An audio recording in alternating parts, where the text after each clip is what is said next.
Alléluia, afin de recevoir ce que le Seigneur va nous apporter ce soir au travers de son serviteur, notre frère Émeric. Amen. Soyez bénis.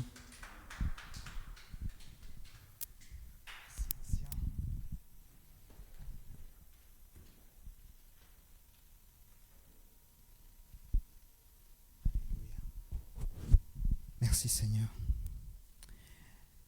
Je sais que tu es là, Saint-Esprit. Je sais que tu es là. Je sais que tu es là, ami fidèle.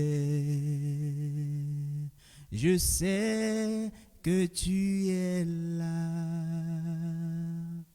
Je sais que tu es là, mon sauveur.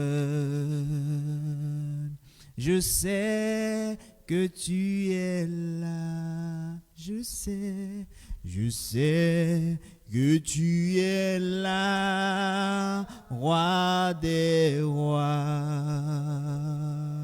Je sais que tu es là. Je sais, Seigneur, je sais que tu es là, Saint-Esprit, Saint-Esprit.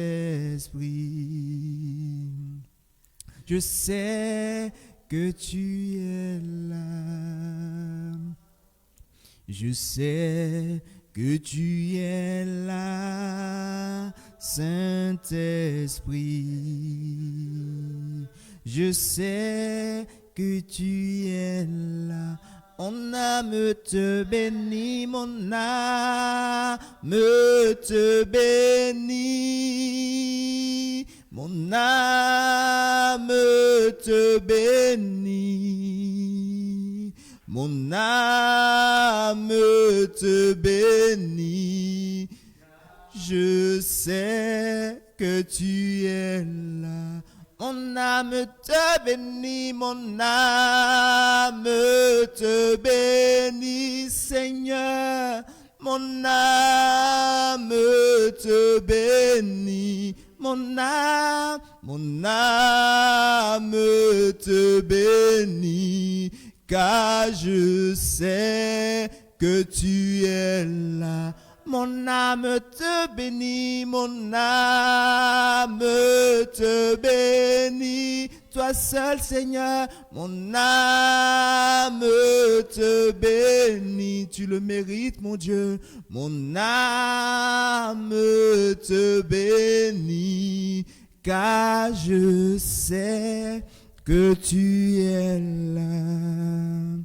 Seigneur, conscient que tu es au milieu de nous, peu importe la distance, peu importe l'interposition des ondes, nous croyons que tu nous lis par ta présence.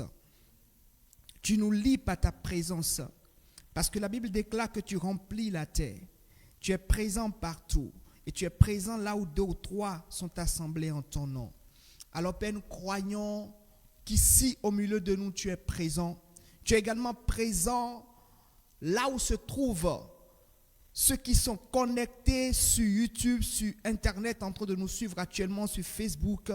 Nous croyons que tu es là, nous croyons que tu as déployé tes anges au milieu de nous pour ce soir. Et nous demandons, Seigneur, que tu viennes nous enseigner, que la chair n'enseigne point, que la pensée humaine n'enseigne point, mais que ce soit toi qui enseignes dans le nom de Jésus-Christ. Sois loué et glorifié. Au nom de Jésus, nous avons prié. Amen. Alléluia. Bien-aimé, sois la bienvenue dans la présence de Dieu. Je suis heureux ce soir de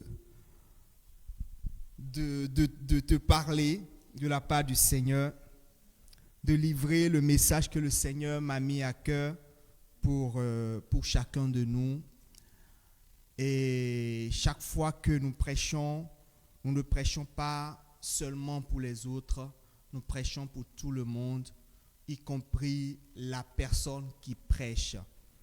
Parce que le Seigneur nous parle au même moment. Alléluia. Bien-aimés, je vais nous amener rapidement dans un texte biblique avant de donner le thème de cet enseignement qui va être inscrit, bien entendu, dans le thème général qu'est l'intercession. Le thème du mois qu'est l'intercession. Lisons dans Actes 12, on va lire du verset 1 au verset 12. Actes 12, verset 1 au verset 12. Je lis la parole de Dieu. Le serviteur de l'homme de Dieu, non, Actes 12, 1 à 12. Actes 12, 1 à 12. Actes 12, 1 à 12. Vers le même temps, le roi Hérode se mit à maltraiter quelques membres de l'Église. Et il fit mourir par l'épée Jacques, frère de Jean. Voyant que cela était agréable aux Juifs, il fit encore arrêter Pierre. C'était pendant les jours des pains sans levain. Voyant que cela, après l'avoir saisi et jeté en prison, il le mit sous la garde de 4 escouades, de 4 soldats chacune, avec l'intention de le faire comparaître devant le peuple après la Pâque. Pierre donc était gardé dans la prison et l'Église ne cessait d'adresser pour lui des prières à Dieu.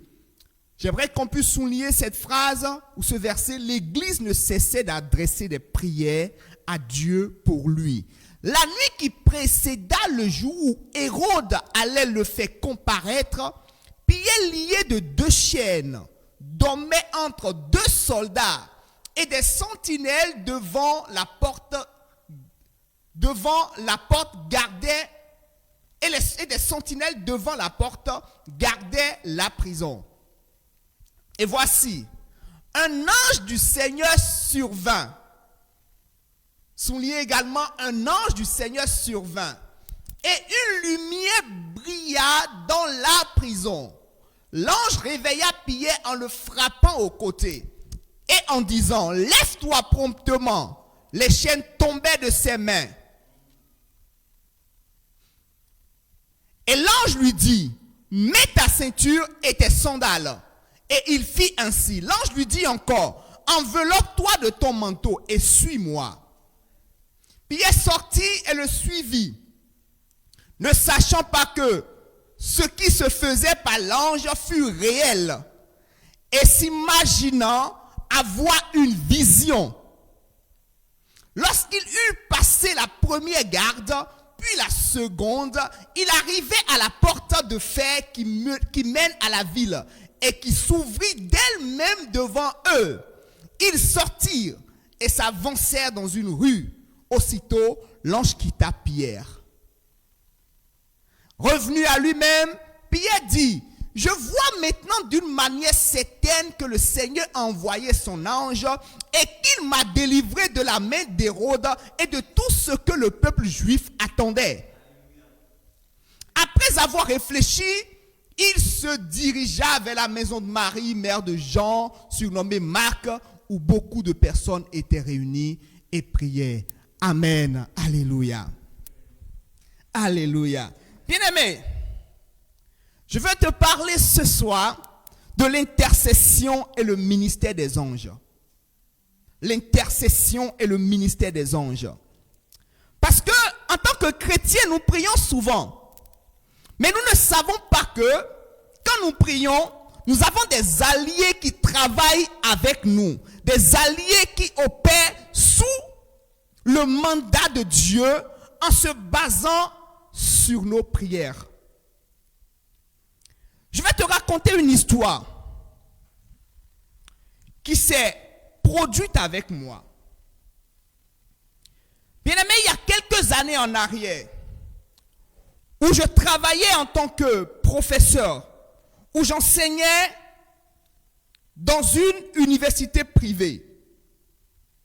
J'avais des étudiants et je me rappelais, j'intercédais régulièrement pour mes étudiants. Je priais régulièrement pour eux. Un jour, J'étais arrivé en classe et une de mes étudiantes me regardait. Elle m'a regardé bizarrement durant tout le cours. Je me sentais gêné. À la fin, devant tout le monde, elle m'a posé une question. Elle m'a dit, monsieur, où étiez-vous le vendredi passé? Je l'ai regardé, mais comment se fait-il qu'elle ose me poser une telle question? Je lui ai répondu quand même, j'étais dans mon lit, je dormais certainement. Elle m'a dit, où étiez-vous alors qu'il sonnait 23 heures? Je dis, j'étais dans mon lit certainement et je dormais. Et elle me dit, monsieur, ce n'est pas vrai, vous n'étiez pas dans votre lit. Je dis, bien sûr que j'étais dans mon lit et je dormais. Elle m'a dit, monsieur, ça va peut-être paraître fou, mais vous étiez dans ma chambre cette nuit-là. J'étais à l'hôpital. Vous êtes venu dans ma chambre, vous avez ouvert la porte, vous êtes entré dans ma chambre. J'étais gravement malade. Et vous m'avez dit, ne t'inquiète pas, tu vas guérir, mais prie. Elle m'a dit, je me suis levé, le lendemain, j'ai posé la question à ma soeur qui était ma garde malade. Est-ce que tu as vu quelqu'un rentrer? La soeur lui dit, personne. Mais elle dit, monsieur, je n'ai pas halluciné, je suis sûre et je peux marteler. Vous êtes venu dans ma chambre et vous m'avez dit, tu seras guéri, mais n'aie pas peur, continue à prier. Cette histoire que cette étudiante m'a racontée m'a fait comprendre une réalité. La réalité de ce que l'intercession mobilise les anges pour opérer. Moi, je ne savais pas qu'en intercédant pour mes étudiants, j'actionnais en leur faveur le ministère des anges pour les sauver, pour les arracher à des dangers.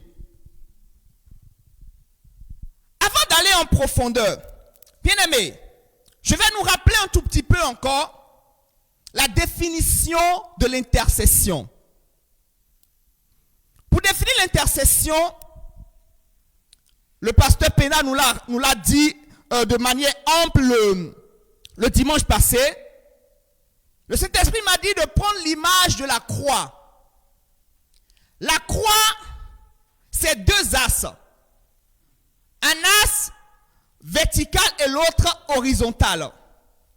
L'as a un point au milieu qu'on appelle l'intercession. C'est un point qui réunit les deux as. C'est un point qui réunit les deux as. Alors, qu'est-ce que je veux te dire par là? L'intercesseur est quelqu'un qui se place au niveau de cet as-là. Il se place au niveau de l'as-là pour faire l'intermédiaire entre le naturel et le divin, entre l'homme et Dieu, entre l'homme et l'homme. L'intercesseur est en quelque sorte comme un négociateur. L'intercesseur, c'est celui qui prend les fardeaux de l'autre pour les confier au Père, pour que le Père s'en charge.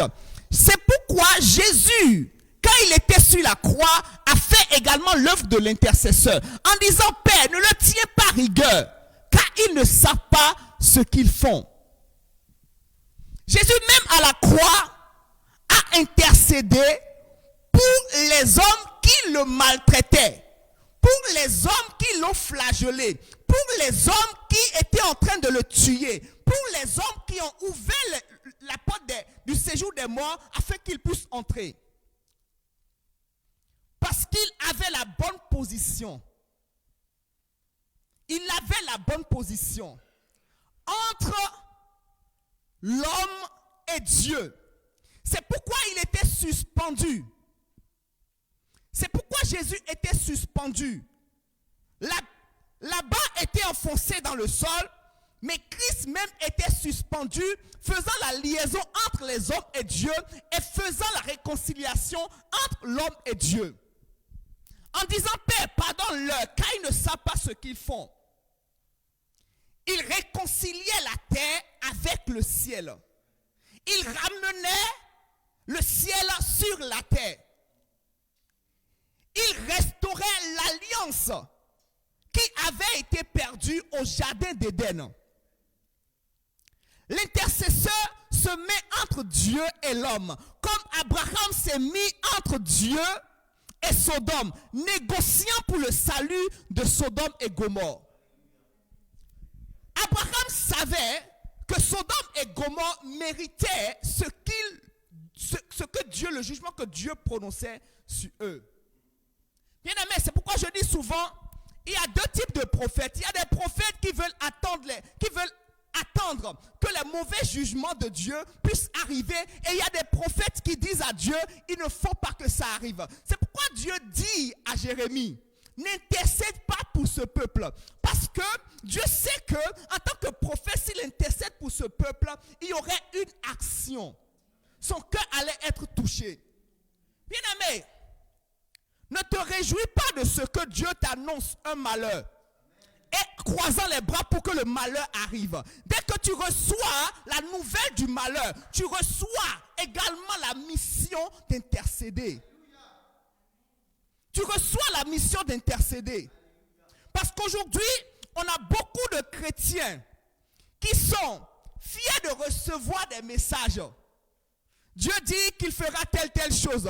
Dieu dit que le malheur arrivera à telle ville. Dieu dit que le malheur frappera telle personne. Et on est là, croisant les bras, attendant que le malheur arrive pour dire, je suis un vrai prophète. Parce qu'il est écrit dans la Bible qu'on reconnaîtra le bon prophète quand ces prophéties se réalisent. C'est quand le malheur frappe l'autre que toi, tu es fier d'être prophète.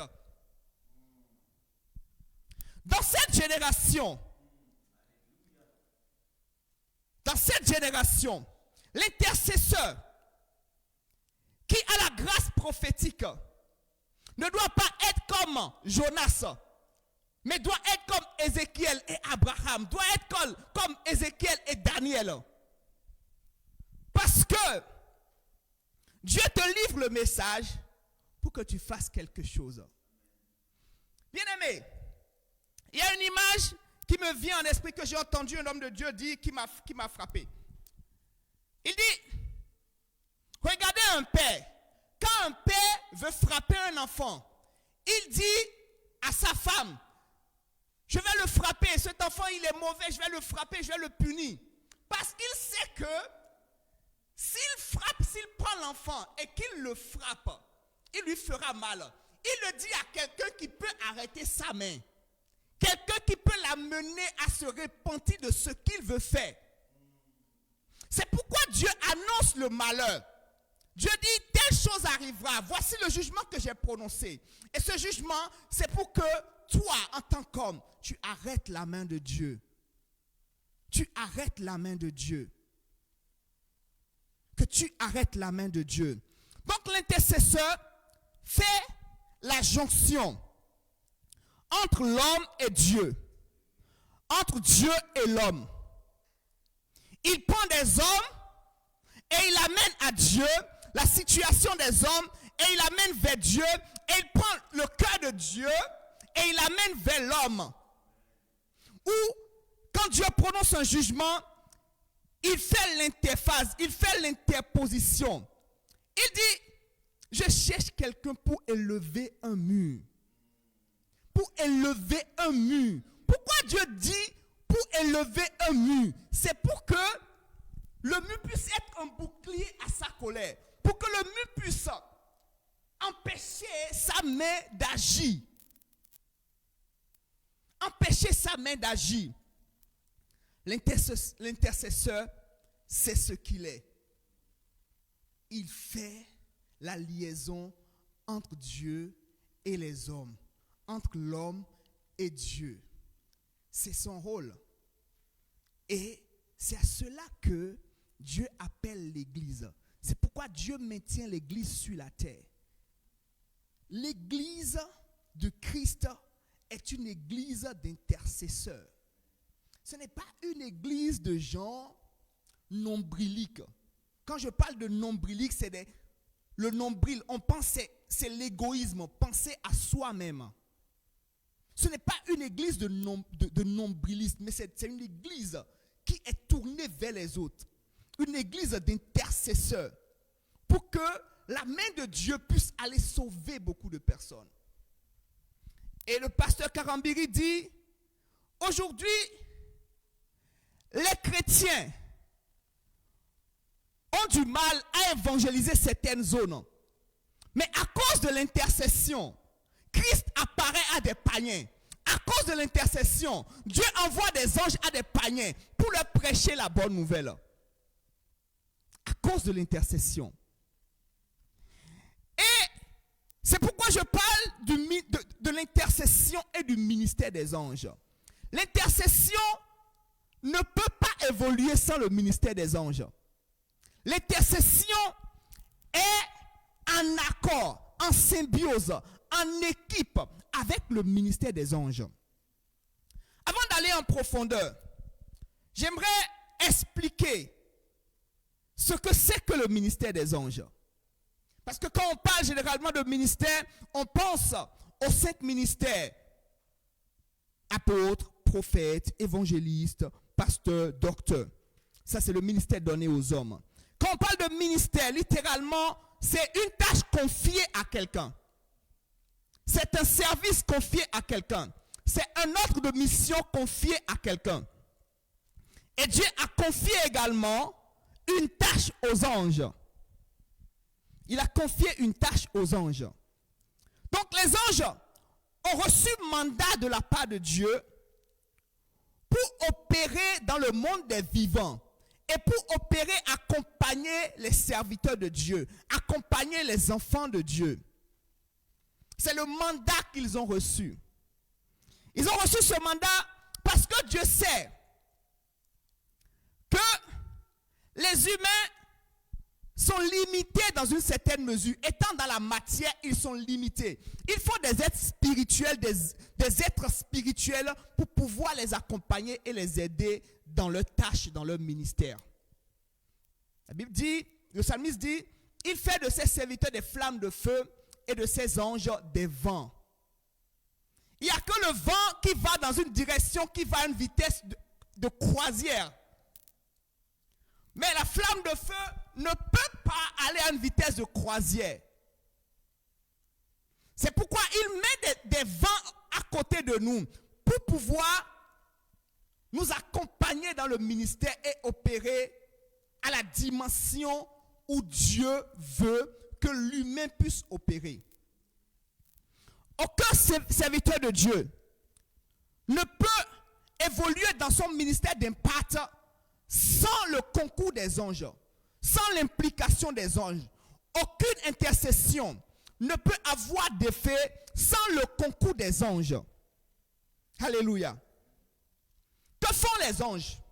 Ouvrons Psaume 34, verset 7.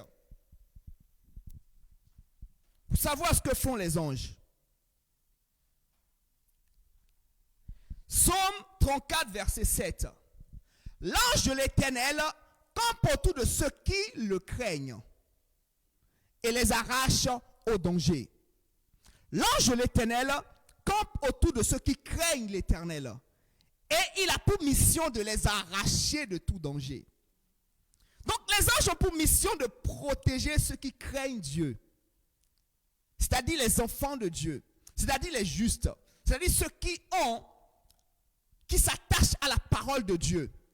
Il a pour mission de les protéger, de camper autour d'eux, de veiller sur eux, d'entourer ces gens-là de ses bras, afin qu'aucun danger ne puisse lui arriver. Et même si le danger arrive, il a la capacité de les prendre et de les arracher à ce danger. Il les ôte de la force de la mort. Il les enlève des griffes des lions. Il les préserve contre tout danger. L'ange de l'Éternel campe autour de ceux qui le craignent et il les arrache au danger. À tout danger. Il les arrache au danger. C'est pourquoi dans Proverbe on peut écrire que c'est en vain on étend un piège devant tout ce qui a des ailes. En vain on étend des pièges devant tout ce qui a des ailes. L'homme n'a pas d'ailes, mais les anges peuvent déployer des ailes. Et porter. Il dit, ils te porteront sur leurs ailes de peur que ton pied ne heurte contre une pierre. Il enverra ses anges et ils te porteront sur leurs ailes, de peur que ton pied ne heurte contre une pierre. Donc les anges ont reçu pour mandat de protéger et d'empêcher l'intercesseur ou le serviteur de Dieu ou l'enfant de Dieu de trébucher. Il les arrache à tout danger. Autre chose qui est compris dans le ministère des anges, ils apportent des messages. Quand on intercède, on ouvre la brèche, on mobilise le ciel pour qu'un message, une réponse puisse arriver. C'est ce qui s'est passé avec Daniel. Nous allons lire Daniel 9, le verset 21 au verset 23. Daniel a entrepris d'intercéder pour Israël. Parce qu'il a découvert que le temps était arrivé pour que Israël soit libéré. Pour que Israël sorte de Babylone, du royaume de Perse. Et il a commencé par intercéder. Pendant 21 jours, il priait. Il a élevé la voix. Il a secoué le trône de Dieu. Il a dit, je commence, je ne sais pas quand je finis. Mais l'essentiel, ce que je veux, c'est avoir une réponse. Tant que je n'ai pas de réponse, je ne cesse pas de prier. Je ne cesse pas d'intercéder. Daniel a commencé. Daniel ne s'est pas fatigué jusqu'à obtenir réponse. La Bible nous dit que pendant 21 jours, il a prié. Elle avait dit, je parlais, c'est Daniel qui parle là, il dit, je parlais encore dans ma prière. Quand l'homme Gabriel, on sait que Gabriel c'est un ange, que j'avais vu précédemment dans une vision, s'approcha de moi d'un vol rapide au moment de l'offrande du soir. Il m'instruisit et s'entretint avec moi. Il me dit, Daniel, je suis venu maintenant pour ouvrir ton intelligence. Lorsque tu as commencé à prier, la parole est sortie. La parole est sortie. Et je viens pour te l'annoncer, car tu es un bien-aimé. Autrement dit, tu es quelqu'un qui craint l'Éternel. Sois attentif à la parole et comprends la vision. L'ange a été libéré pour apporter une parole, un message à Daniel. Alors que Daniel a entrepris d'intercéder. Ce qui veut dire que quand nous entreprenons d'intercéder, nous mobilisons le ciel, nous mobilisons les anges. Dieu mandate des anges pour venir nous apporter des réponses à nos questions. C'est pourquoi quand nous amenons une requête devant le trône de Dieu, ne nous fatiguons pas jusqu'à l'obtention d'une réponse. La réponse peut être non, je ne vous l'accorde pas. La réponse peut être faites ceci, je vous l'accorde. La réponse peut dire ce n'est pas encore le temps. Mais l'essentiel, c'est d'avoir une réponse avant d'abandonner. Tant qu'il n'y a pas réponse, il n'y a pas abandon. L'intercesseur ne se fatigue pas d'avoir une réponse. Il ne se fatigue pas avant d'avoir sa réponse.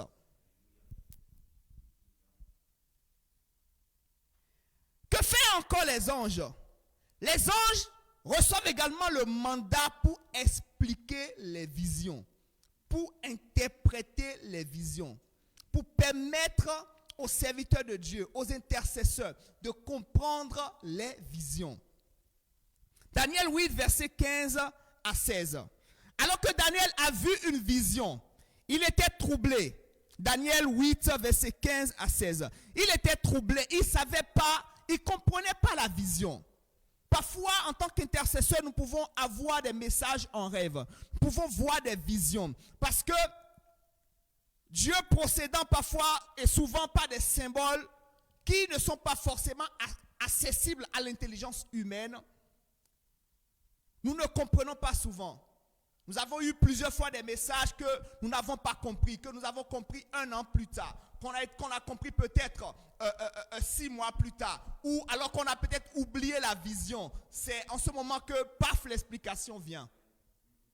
Parce que notre intelligence a été ouverte. Je lis la parole de Dieu. Tandis que moi, Daniel, j'avais cette vision et que je cherchais à la comprendre.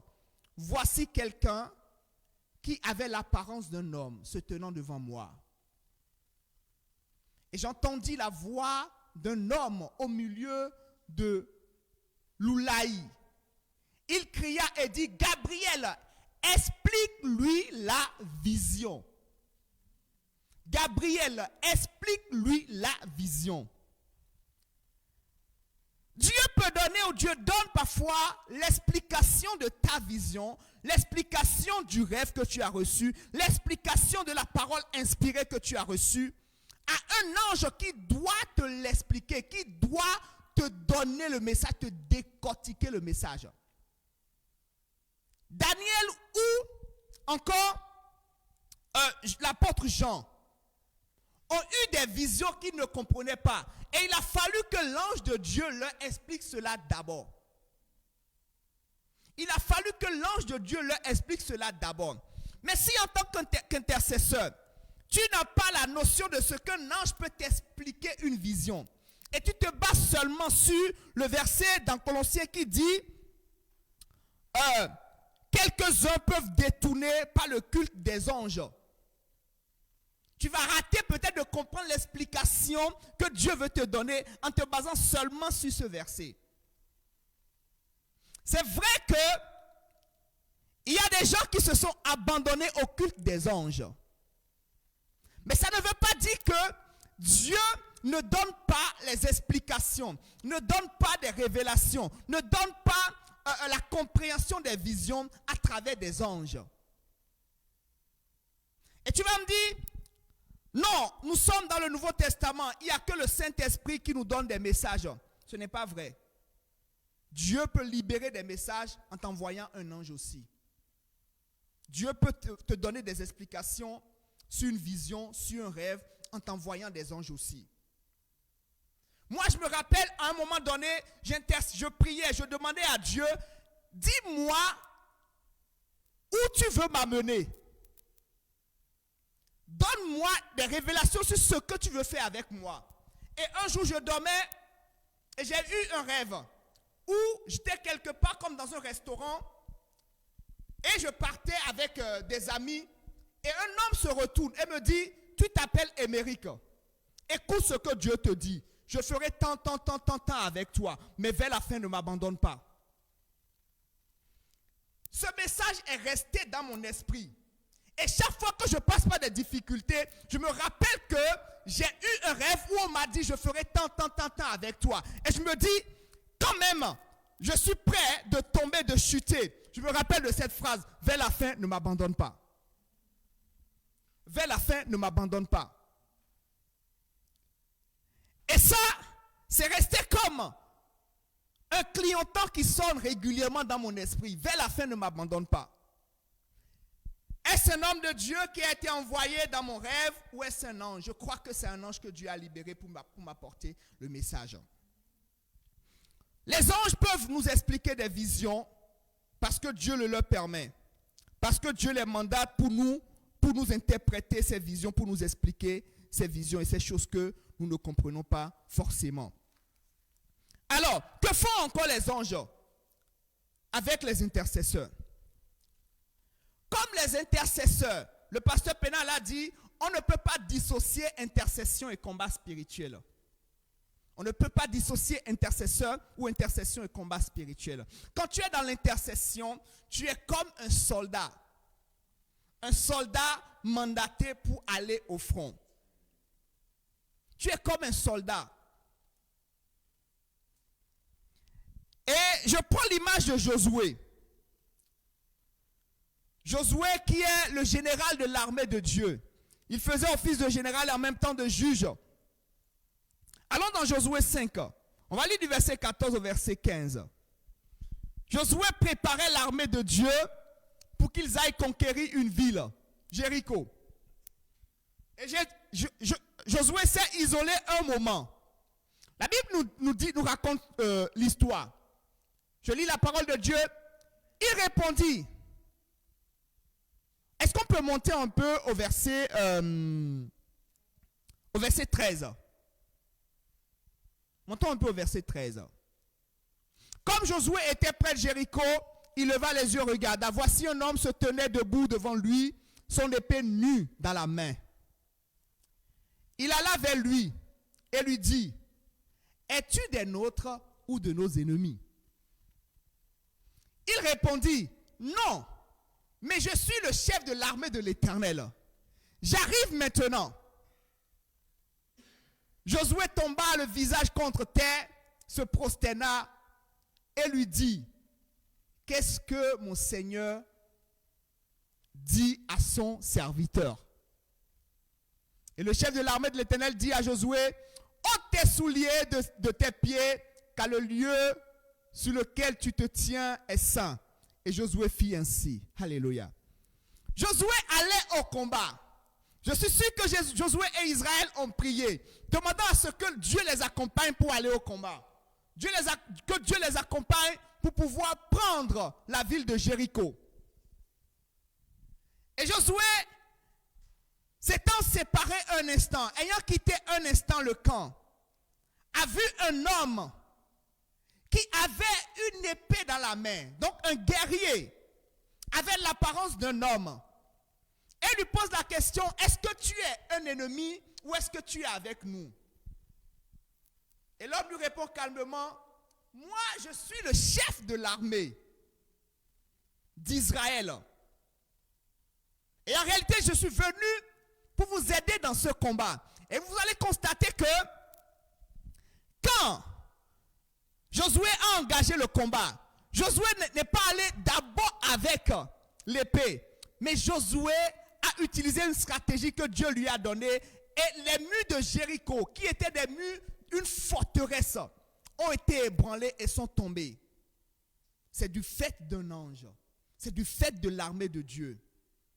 Josué avait fait sortir l'armée physique, mais l'armée physique était accompagnée spirituellement par l'armée spirituelle, conduite par le général même de cette armée, par le général, le chef suprême de cette armée. C'est lui qui a conduit cette armée, qui a ébranlé d'abord les murs de Jéricho, pour permettre à Josué et son armée d'entrer dans la ville de Jéricho et de faire un carnage. Il y a un passage dans la Bible où Dieu nous montre, par le fait d'un seul ange, un seul, tout un camp de l'ennemi a été décimé. Un seul ange, plus de 3 millions si je ne me trompe pas. Des milliers de personnes, des milliers de soldats. Un seul ange qui n'a même pas tiré l'épée, juste par sa voix, des gens, tout un camp de l'ennemi a été décimé. Dans le combat spirituel, ce sont les anges de Dieu qui sont libérés pour accompagner les intercesseurs. Pour accompagner les intercesseurs. Les intercesseurs marchent avec le ministère des anges. Les intercesseurs ne doivent pas négliger le ministère des anges parce que c'est utile pour l'œuvre ou pour la mission qu'ils accomplissent. Dieu n'a pas créé les anges pour orner son palais. Il a créé les anges pour accompagner les chrétiens, pour les aider dans leur service. C'est pourquoi l'apôtre Jean, dans Apocalypse, quand il a eu des visions, l'ange lui a expliqué des visions. L'ange était tellement glorieux qu'à un moment donné, il a voulu se prosterner devant l'ange pour l'adorer. Et cet ange lui sort une parole qui est restée gravée en moi. Alors dans Apocalypse 22, on va lire du verset 8 au verset 9. Apocalypse 22, verset 8 au verset 9. Apocalypse 22, verset 8 au verset 9. C'est moi, Jean, qui ai entendu et vu ces choses. Et quand j'eus entendu et vu, je tombais aux pieds de l'ange qui me les montrait pour l'adorer. Mais il me dit, garde-toi de le faire. Je suis ton compagnon de service. Intercesseur, nous avons des compagnons de service. ministres de Dieu, nous avons des compagnons de service. Il dit, et celui de tes frères les prophètes, et de ceux qui gardent les paroles de ce livre.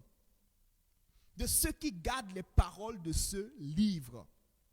Ça veut dire, tous ceux qui sont attachés à la parole de Dieu, tous ceux qui sont attachés par les messages, la voix de Dieu, il y a un ange ou des anges qui sont libérés pour les accompagner, pour les assister dans le ministère, dans la mission que Dieu leur a confiée. Si tu es appelé à l'intercession, si tu es dans l'intercession, crois-moi, il y a des anges qui sont libérés pour agir, pour soit t'apporter des réponses, soit te combattre à tes côtés, soit te défendre, soit opérer avec toi. Souvent, les intercesseurs n'ont pas des gens qui intercèdent pour eux. Mais ils ont des êtres qui combattent pour eux. Ce sont les anges. Ce sont les anges de Dieu. Donc, l'ange lui a dit, garde-toi de le faire. Je suis ton compagnon. C'est moi qui marche avec toi. Je ne suis pas ton supérieur, mais je suis ton compagnon. C'est pourquoi on dit, gardez-vous du culte des anges. Gardez-vous du culte des anges. Parce que les anges sont nos compagnons. Parfois, si Dieu nous ouvre les yeux pour voir les anges dans leur gloire, c'est vrai, nous pouvons être effrayés et dire que c'est des êtres glorieux et extraordinaires. J'ai un frère à qui Dieu a fait la grâce de voir des anges. Il en voit. Un jour, il m'a dit, frère Émeric, la dernière fois, j'ai vu un ange sur une maison à étage, 3 ou 4 étages. Il m'a dit, il était assis sur la maison. Et ses ailes coulaient du haut jusqu'au sol. Il m'a dit, ça fait peur. Il me dit, parfois, je ne souhaite pas que les gens voient ce que je vois. Parce que si les gens voient, ils auront très peur. Ils auront très peur. Et parfois, quand je lis Ézéchiel, quand je lis Apocalypse, quand je lis Daniel, et quand je lis les êtres que Daniel a vus, que Jean a vus, que Ézéchiel a vus, je dis, Seigneur, peut-être tu nous préserves en ne nous ouvrant pas les yeux pour voir certaines choses. Parce que si on voit certaines choses, on aurait peut-être peur de dormir. Ce n'est pas donné à tout le monde. Mais les anges existent. Ils existent avec des formes parfois bizarres. Quand on te parle d'un ange à tête d'aigle, quand on te parle d'un ange qui a plein d'yeux, tu penses que si tu vois ça, tu pourras rester debout et être concentré? C'est peut-être effrayant. Ou c'est pas peut-être, c'est effrayant. C'est effrayant. J'ai eu la chance une fois de voir un ange dans un rêve. Il était géant. Il combattait pour moi des êtres hideux. Et moi, j'étais comme une petite poupée entre ses mains. Et lui, il tenait une épée et il combattait. Il était habillé en guerrier romain. Et il combattait. Si on dit, il y a certaines personnes disent, ou c'est un connaisseur de la Bible ou de l'eschatologie, disent qu'en réalité, les géants qu'on a dans l'Ancien Testament, les géants comme Goliath qui mesurait 3 mètres, étaient nés de l'accouplement des anges avec les filles des hommes. Comme c'est écrit dans Jérémie, que des anges sont, pas dans Jérémie, dans Genèse, des anges sont descendus et ont connu des filles d'hommes qui lui ont fait des enfants. Et beaucoup croient que ces géants étaient nés de cette liaison, étaient nés de cette relation, de cette abomination, puisque Dieu l'a appelé abomination. Et paraît-il que quand Dieu vouait une ville à l'interdit et disait tuez tous ceux qui sont là, ne laissez ni enfants, ne laissez personne, c'est parce que la race de cette ville était corrompue par cette liaison, par ce croisement qui avait donné des géants, des êtres que Dieu n'avait pas voulu créer, qui sont nés plutôt de la liaison entre humains et anges. Dieu met des compagnons à nos côtés pour le ministère. Et ce sont les anges.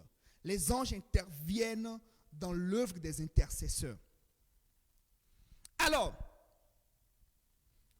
pourquoi l'intercesseur doit avoir conscience de la présence des anges? Et il faut que l'intercesseur ait conscience de la présence des anges à ses côtés pour pouvoir être efficace dans ce qu'il fait, pour pouvoir être efficace dans l'œuvre de l'intercession qu'il accomplit. 2 Rois 6, 15 à 17. Et là, je vais parler du serviteur du prophète Élisée. Et le serviteur de Dieu, je lis la parole de Dieu, le serviteur de l'homme de Dieu se leva de bon matin et sortit. Et voici une troupe entourait la ville avec des chevaux et des chars. Et le serviteur dit à l'homme de Dieu, « Ah, mon Seigneur, comment ferons-nous » Il répondit, « Ne crains point, car ceux qui sont avec nous sont en plus grand nombre que ceux qui sont avec eux. » Élisée pria et dit, « Éternel, ouvre ses yeux pour qu'il voie. » Et l'Éternel ouvrit les yeux du serviteur qui vit la montagne pleine de chevaux et de chars de feu autour d'Élisée. Alléluia. Le gars s'est levé de bon matin et voit que on a envoyé contre eux, contre la ville, une horde de soldats. Parce que le roi de l'autre côté, qui était ennemi du royaume d'Israël, se disait, qui arrive à découvrir les plans que nous formons à l'intérieur, dans notre conseil, alors que l'ennemi n'est pas là. Donc il y a certainement un taupe parmi nous. Et un de ses serviteurs dit, non, il n'y a pas de taupe parmi nous. Mais il y a de l'autre côté en Israël, un prophète, même si tu es dans ta chambre et tu dis quelque chose, il le sait. Parce que Dieu l'informe. Il est au courant de tout. C'est lui qui reçoit tes plans et qui le communique au roi d'Israël. Et ils sont à même de contrecarrer tes plans. Et le roi dit, bon, si c'est ça, envoyons des soldats le prendre. Élisée se réveille le matin avec son serviteur, et c'est son serviteur qui voit l'armée qui les entourait. Il n'y avait plus de salut. Il n'y avait plus d'échappatoire. Il a pris peur. Et il dit à son maître, maintenant, qu'est-ce que nous pouvons faire? C'est comme si nous sommes cuits. On fait quoi? Et Élisée lui dit, non, t'inquiète. Moi, je vois dans le monde spirituel.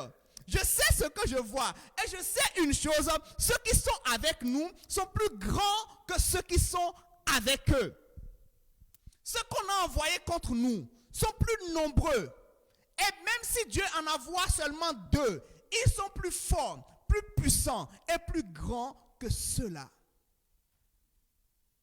Et pour qu'ils puissent être affermis, Élisée élève la voix et dit, Seigneur, Éternel, ouvre-lui seulement les yeux pour quelques minutes. Parce que si tu lui ouvres ça pour toujours, il n'est peut-être pas fort pour voir tout ce que je vois. Et Dieu lui ouvre les yeux et il voit que la montagne était remplie de chars de feu, était remplie d'une armée glorieuse. Et là, l'assurance est venue. L'intercesseur a besoin d'avoir conscience de la présence des anges à ses côtés pour être affermi dans sa foi, pour avoir l'assurance, pour ne pas avoir une foi vacillante. Parce que souvent, quand tu sais que tu as des alliés qui sont puissants, tu as moins peur. où tu n'as plus du tout peur. Tu sais que tes alliés ont les meilleures armes. Tes alliés ont les meilleures stratégies. Tes alliés ont les meilleures connaissances. Ta peur disparaît. Ta peur disparaît automatiquement. Et ce que le serviteur d'Élisée avait vu l'a rassuré. Et il a compris désormais pourquoi son maître avait autant d'assurance. Pourquoi il avait le courage même de parler à un roi. Pourquoi il avait le courage de dire certaines choses. Pourquoi il avait l'outrecuidance parfois de dire à un général comme Naaman, je ne veux pas te voir, va te jeter seulement dans le Jourdain et tu auras la solution. Ce jour-là, il a compris parce qu'il a vu. Parce qu'il a vu. L'intercesseur doit avoir conscience de la présence des anges. C'est indéniable et c'est important. Parce que aujourd'hui, nous avons plus conscience de la présence de nos ennemis que de la présence de nos alliés. On a plus peur des démons que d'avoir confiance en Dieu qui a dépêché une armée pour nous aider et pour combattre pour nous. Et ce n'est pas nous qui combattons, c'est Dieu qui combat pour nous. Et il combat pour nous par l'intermédiaire des anges. Il combat pour nous par l'intermédiaire des anges. Ce sont eux qui ont reçu le mandat de combattre. Et ils sont nombreux et même un seul est capable de décimer toute une armée. Un seul est capable de décimer toute une armée. Alléluia. L'intercession et le ministère des anges.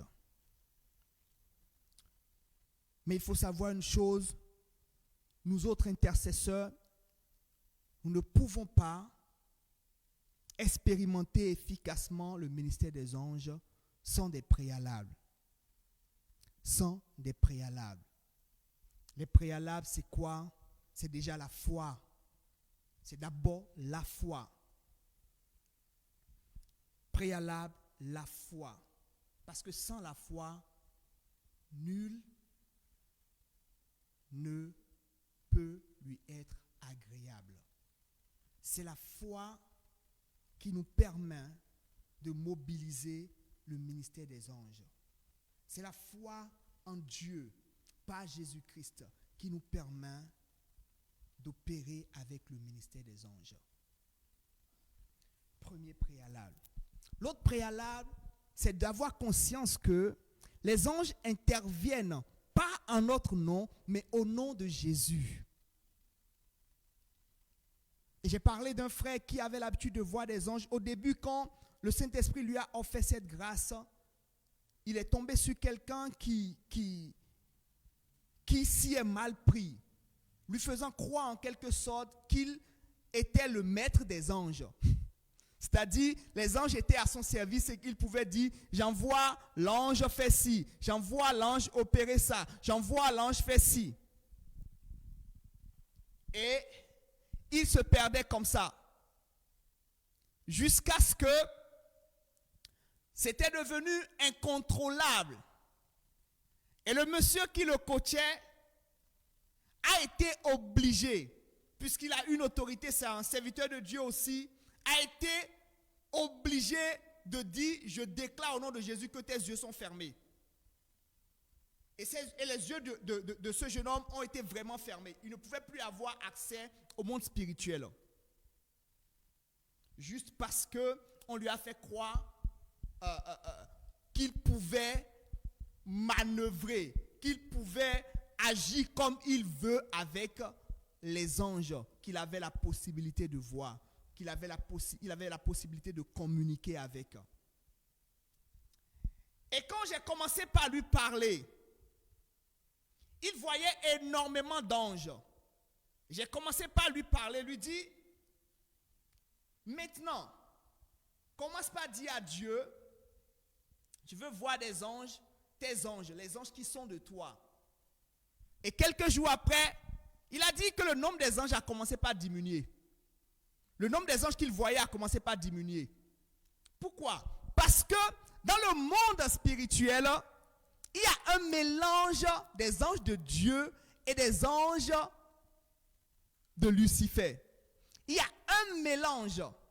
Et si tu n'es pas animé du discernement des esprits, tu risques d'avoir des accointances avec des anges qui ne sont pas de Dieu. Tu risques d'avoir des accointances avec des anges qui ne sont pas de Dieu. C'est pourquoi il nous faut, nous-mêmes, nous intercesseurs, mener une vie de sanctification. Une vie de sanctification. La vie de sanctification permet à l'ange, aux anges de Dieu, d'interagir plus facilement. Plus facilement. Parce que l'ange dit quoi au serviteur de Dieu Jean? Il dit, je suis le compagnon des serviteurs de Dieu, des prophètes et de tous ceux qui gardent les paroles de ce livre. Tous ceux qui sont animés par la sanctification et la justice de Dieu. C'est avec ceux-là que je suis en communion. C'est avec ceux-là que je travaille. Je ne travaille pas avec des gens qui se souillent régulièrement. Je ne travaille pas avec des gens qui évoluent avec la langue mensongère. Je ne travaille pas avec des gens qui se mélangent à tout ce qui est sournois. Je travaille avec ceux qui chérissent la parole, ceux qui marchent avec la parole, ceux qui vivent avec la parole, ceux qui s'attachent à la parole. Peu importe que tu en vois ou que tu n'en vois pas, que tu n'aies jamais vu, que tu désires voir ou pas. Mon frère, si tu ne vois pas, crois en tant qu'intercesseur que tu opères avec les anges. Pas besoin de voir forcément. Juste quand tu lis la parole de Dieu, crois que ce qu'il a fait hier, il le fait encore aujourd'hui. Ce qu'il a fait hier, il le fait encore aujourd'hui. Les anges qui ont opéré avec les apôtres, qui ont opéré avec Paul, qui ont opéré avec Christ, qui ont opéré avec Élisée, qui ont opéré avec Élie, opèrent encore aujourd'hui. Ils ne sont pas à la retraite. Ils ne sont pas à la retraite.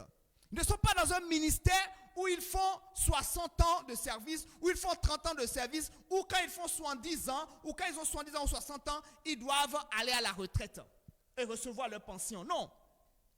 Ils travaillent permanemment aux côtés des serviteurs de Dieu. Ils travaillent permanemment avec les intercesseurs. Parce que ce sont les intercesseurs qui mobilisent le bras de Dieu. C'est la prière qui mobilise le bras de Dieu. Et il faut savoir que l'autre chose, pour pouvoir activer et travailler dans l'intercession avec les anges, c'est prier et prier sur la base de la parole. Prier sur la base de la parole. La Bible dit que les exécuteurs de sa parole sont puissants. Je cherche le verset rapidement parce qu'il faut que nous puissions le lire. L'exécuteur de sa parole est puissant. Et si la Bible n'a pas dit l'exécuteur des prières, l'exécuteur de sa parole. L'exécuteur de sa parole. L'exécuteur de sa parole. Alléluia. J'espère que je vais trouver ce verset. L'exécuteur de sa parole. Ça doit être dans Ésaïe. L'exécuteur de sa parole est puissant. Et comme je le dis, ce n'est pas l'exécuteur de la prière, c'est l'exécuteur de sa parole. Est-ce que tu connais la parole? Est-ce que tu dis, Seigneur, selon ce qu'il est écrit, tu peux faire ci, tu peux faire ça, tu es tenu par ta parole. Et c'est la parole de Dieu qui mobilise les anges. Pierre dit, sur ta parole, je jette le filet. Je jette le filet. sur ta parole, je jette le filet. Donc, mon frère, ma soeur, une chose est certaine. Une chose est certaine, c'est que les anges de Dieu travaillent avec les intercesseurs. Le ministère des anges est un ministère. Josué, allons-y. Josué chapitre 2, 11. Lisons la parole. Josué chapitre 2, 11. Josué chapitre 2, 11. Ah, Joël. Vas-y, Joël. Joël chapitre 2, 11. Joël chapitre 2, 11. L'exécuteur de sa parole est puissant. L'Éternel fait entendre sa voix devant son armée, car son camp est immense. Et l'exécuteur de sa parole est puissant. Car le jour de l'Éternel est grand, il est terrible, qui pourra le soutenir? L'exécuteur de sa parole est puissant. Il fait entendre sa voix devant son armée, l'armée des anges, car son camp est immense. Et l'exécuteur de sa parole est puissant. Alléluia. Les anges exécutent la parole de Dieu. Les anges n'exécutent pas ta parole, mais les anges exécutent la parole de Dieu. Don't forget, les anges exécutent la parole de Dieu. Ce ne sont pas nos boys, ce ne sont pas nos serviteurs. Parce que je dis à cet ami, à mon ami qui voit les anges, je dis, ils ne sont pas tes boys. Dans la Bible, je n'ai vu personne commander à un ange. Je n'ai vu personne dans la Bible commander à un ange. J'ai vu des gens qui ont tremblé devant des anges. J'ai vu Daniel s'effondrer devant un ange. J'ai vu Pierre s'effondrer. J'ai vu l'apôtre Jean s'effondrer. J'ai vu Ézéchiel perdre sa force devant des anges. Je n'ai vu aucun homme dire, ange, va me chercher ça. Ange, va me faire ci. Ange, va me détacher ça. Ange. Non, ils ne sont pas des boys. C'est des êtres glorieux. C'est des êtres puissants. C'est pourquoi Dieu nous prévient contre le culte des anges. Parce que si tu en vois, tu peux être tenté d'adorer. Tu peux être tenté d'adorer. Et c'est possible que ce soit ça qui est arrivé à beaucoup de nos ancêtres qui ont érigé des fétiches les adorant. Parce qu'ils ont vu des génies, ils ont vu des êtres glorieux dans des forêts, ont été obligés de les adorer. De les adorer. C'est à cause de cette gloire que Satan s'est dit, je peux être adoré aussi. Parce qu'il était glorieux. Alléluia. Bien-aimé, baisse la tête et dis, Seigneur, je te remercie pour ce message. Parle à Dieu, remercie-le. Alléluia. Merci Seigneur. Merci Saint-Esprit.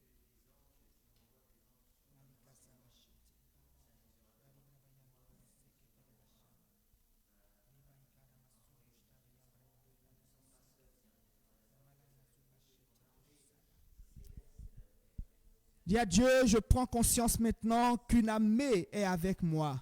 Je prends conscience maintenant que quand j'intercède, quand je prie, j'ai une armée qui agit, une armée qui exécute ta parole, une armée qui opère, une armée qui agit fortement et puissamment. Alléluia. Merci Seigneur. Alléluia. Merci Saint-Esprit. Reçois toute la gloire. Alléluia. Alléluia. Alléluia. Alléluia. Alléluia. Alléluia. Et Seigneur, donne-moi les caractères qu'il faut pour que je puisse avoir l'aide et le concours des anges dans mon œuvre d'intercesseur. Pour que je puisse avoir l'aide et le concours des anges dans ma marche chrétienne. Pour que je puisse avoir l'aide et le concours des anges dans mon travail et partout où je vais dans le nom de Jésus-Christ. Merci Seigneur. Merci Jésus. Merci Jésus. Tu vas prier aussi, tu vas dire Seigneur, Que le ministère des anges soit palpable et évident désormais à Agapé, à EP, à l'EPMA. Que le ministère des anges soit palpable et évident maintenant dans le nom de Jésus-Christ. À travers le groupe de louanges, à travers les intercesseurs, à travers les différents départements. Nous voulons voir, Père éternel, mon roi, mon Dieu, le ministère des anges maintenant, désormais, opérationnel au nom de Jésus-Christ. Opérationnel au nom de Jésus-Christ. Opérationnel au nom de Jésus-Christ. Opérationnel au nom de Jésus-Christ. Merci Seigneur. Au nom de Jésus, nous avons prié. Au nom de Jésus, nous avons prié. Une dernière chose qu'il faut noter dans cet enseignement, mobiliser le ministère des anges, c'est également prier et prier régulièrement en langue.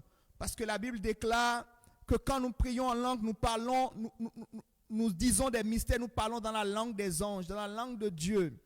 Donc prier en langue également, c'est également mobiliser, c'est également activer, c'est également susciter le ministère des anges. Parce que nous parlons une langue que Dieu utilise avec les anges. Alléluia. C'est très important. Père, nous t'élevons et te glorifions. Merci, Papa, pour ce message. Merci pour cet enseignement. Je prie dans le nom de Jésus-Christ de Nazareth que nous puissions expérimenter dans l'œuvre de l'intercesseur que nous voulons vraiment bâtir et rendre vivante dans notre Église. Que tu puisses mobiliser véritablement le ministère des anges à nos côtés, que nous puissions vivre des choses glorieuses au travers de toi, au travers de ta parole, au travers du ministère des anges, que tu manifestes à nos côtés, des anges que tu mandates pour nous accompagner et pour opérer avec nous. Reçois toute la gloire, Seigneur, sois béni, sois glorifié. Au nom de Jésus-Christ de Nazareth, nous avons prié. Amen.